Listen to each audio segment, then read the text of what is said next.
Good evening. My name is Johnny Green, and this is my Unit 3 exegesis of Proverbs 5. Today I'm going to be talking about what happens when we are living a lifestyle and tempting to be around an adulterous and an immoral woman, is what the passage is talking about.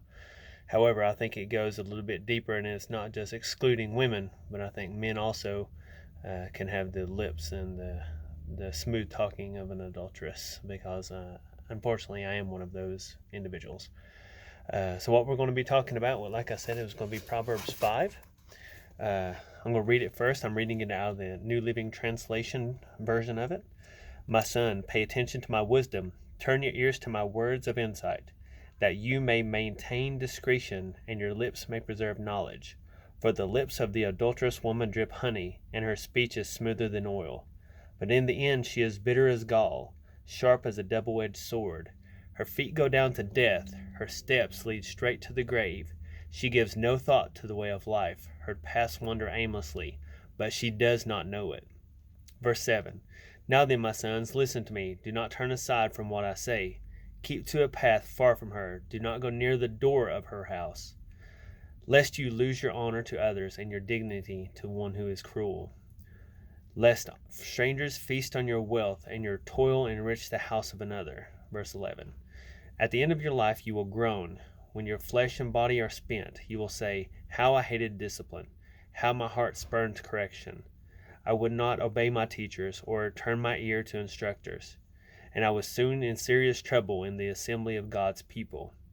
Drink water from your own cistern, running water from your own well.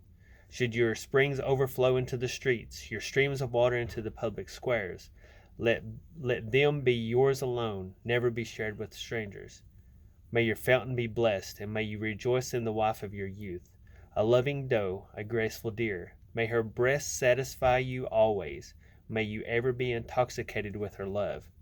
Why, my son, be intoxicated with another man's wife? Why embrace the bosoms of a wayward woman? For your ways are in the full view of the Lord, and he examines all your paths. The evil deeds of the wicked ensnare them. The cords of their sins hold them fast. For lack of discipline they will die, led astray by their own great folly. What I would like to talk about today is the first three words. Pay attention, my son. I've heard numerous times quoted inside of the Bible and inside of my own life that God will always give you a way out. And I can attest to this as being true. And I think we need to always look at our lives, because God will give us a way out when we are getting ready to indulge in something that we should not be taking part in. But if we look at those first four words of this verse, pay attention, my son, this is coming from King Solomon. Now, as many of us know, Solomon is known for his wisdom and the books that he has wrote throughout the Bible. And he was great in what he done in building the altar and building the temple for Christ, or building the temple for God. And he was the son of David, which was a man after God's own heart. So I'm sure without a doubt Saul saw what David was doing, and he got a glimpse of what it looked like to be a follower of Christ, or a follower of God, or Yahweh.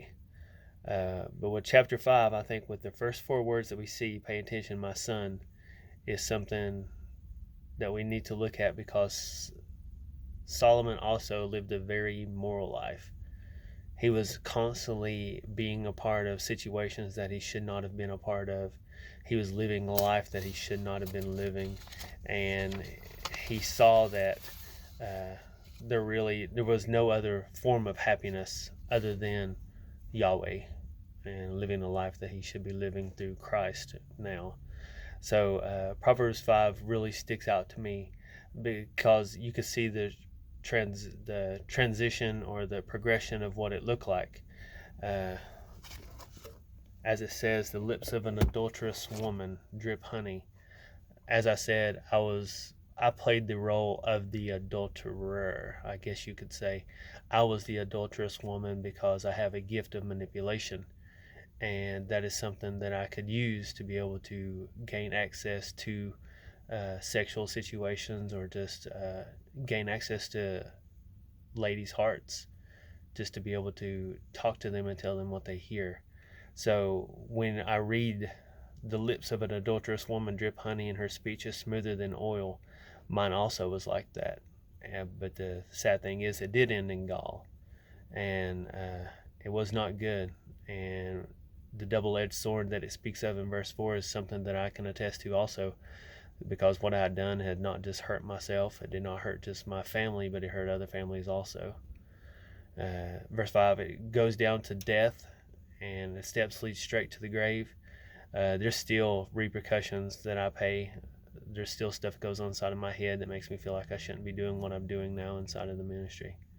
So I'm telling you, it could take me down really, really quick. What really stuck out to me is verse 9. It says, lest you lose honor to others and your dignity to the one is cruel. It says, do not even go near her house. I hear a lot of it inside of the ministry, how close can I get to sin without it actually being sin? You hear this a lot with the youth. And I think that's the question that a lot of people want to know the answer to. Well, how far can I go without, making God mad? But I think the further we stay away from it and the lifestyle that we're living, the less we try to play with fire, just less chance we have of getting burned. So I just think it was really crazy that, just being near that person, you begin to lose your honor. It said, let strangers feast on your wealth, and your toil enrich the house of another. The end of your life will groan. When your flesh and body are spent, you will say, how I hated discipline, how my heart spurned correction. Man, this is something too. It's so tough seeing all of this, because we always want to point blame. We always, people who are calling out to us and talking to us, we just want to close our ears to it. We don't have a conversation with them, especially when we're doing our own thing. But we've got to be able to have the tough conversations to be able to pull people away from the life that they're living. Now, it does go into great things, and I think it's some great advice, as Proverbs always does. It's to drink your water from your own cistern, running water from your own well. Should your springs overflow in the street, let your streams of water in the public squares. That means we need to love our own wife. We need to love our own family. We need to be inside of our own relationship and not worrying about what's going on in other people's lives and drinking water from their well. Let them be your own. Let them be yours alone, never to be shared with a stranger. May your fountains be blessed, and may you rejoice in the wife of your youth. A loving doe, a graceful deer, may her breast satisfy you always. May you be intoxicated with her love. You hear a lot of relationships, they start talking about, I just don't feel like it. I'm talking sexually now. But the thing is, feeling like it or not, love is something that is an action. Love is something that you show. You do not need sex to love. Now, a lot of men say they need sex, and I'm there with you in that group. But that doesn't change my love for my wife because of her actions. Now, when I was committing adultery on my wife, I did base my love on her not meeting my needs. But I've learned as I've grown older that that has nothing to do with my love for my wife, whether she's meeting my needs or not. Love is something that I choose to do. Why must I be intoxicated with another man's wife? Why embrace the bosom of a wayward woman? I answer that question because it can be exciting at times. And that was a lot of my problems. I was looking for the excitement and the fix that I was seeing in a pornography addiction. To answer that question, that would be why that I was doing what I was doing. But I did not have my view on Christ. I was not living for the Lord. And it says in 21, for the ways are full in view of the Lord, and he examines all your paths. The evil deeds of the wicked ensnare them. The cords of their sins hold them fast. For lack of discipline, they will die, led astray by their own great folly. There is so much truth to this, and I actually spoke about it tonight at Celebrate Recovery.